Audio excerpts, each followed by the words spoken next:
July 16, 1945. A blinding flash erupts across the New Mexico desert. The atmosphere itself seems to catch fire. J. Robert Oppenheimer is watching the first atomic bomb detonate, realizing he has just handed humanity the tools for its own destruction. In that moment of crushing existential weight, he doesn't quote physics to try and process what is happening.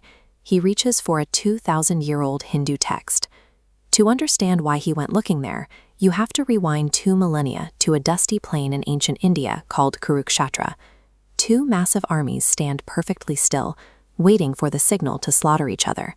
At the center of the battlefield is a warrior named Arjuna. He looks across the front lines and sees his uncles, his teachers, his cousins. His hands shake. He drops his bow. He completely shuts down and refuses to fight. Witnessing a world-altering explosion or facing the collapse of your own family triggers the exact same biological response. Paralysis and anxiety are universal human experiences that span millennia, which means they require a universal cure.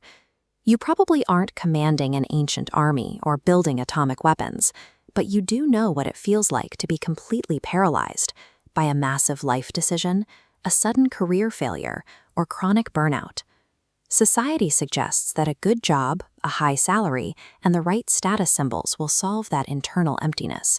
Yet millions achieve every one of those goals, only to find their anxiety remains perfectly intact.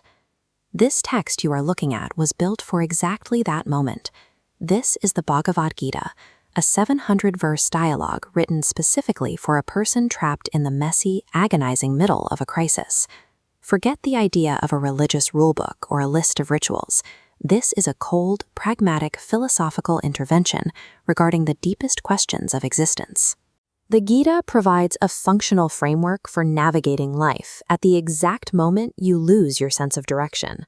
When Arjuna drops his weapon in a panic, his chariot driver steps in to speak. This driver is a man named Krishna, and he delivers the ultimate psychological intervention.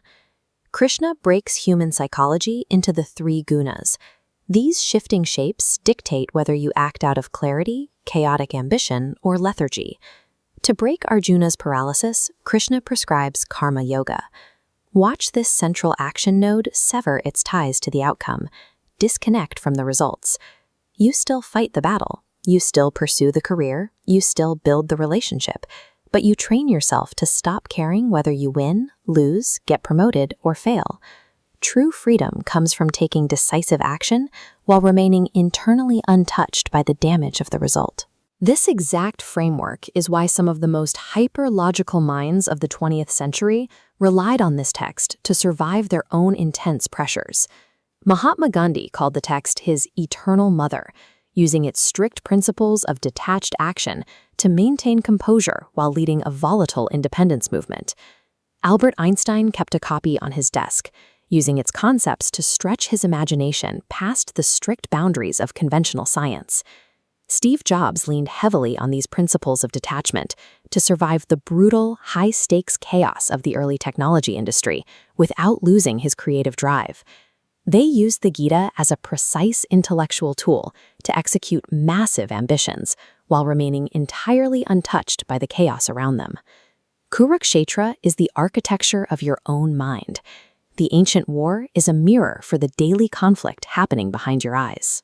Every time you face a suffocating career choice, a sudden grief, or an unbearable responsibility, you are Arjuna standing on that chariot. The Gita is a handbook for the human condition, requiring nothing more than curiosity and a sense of confusion. Over the next 30 days, we are going to break down this manual chapter by chapter. We will examine the ancient personality types, the science of consciousness, and exactly how to apply this logic to your work and your relationships. Subscribe so you don't miss a beat. Then drop a comment below with the one thing in your life right now that you are most confused about. Because somewhere in these 700 verses, there is an answer waiting for you.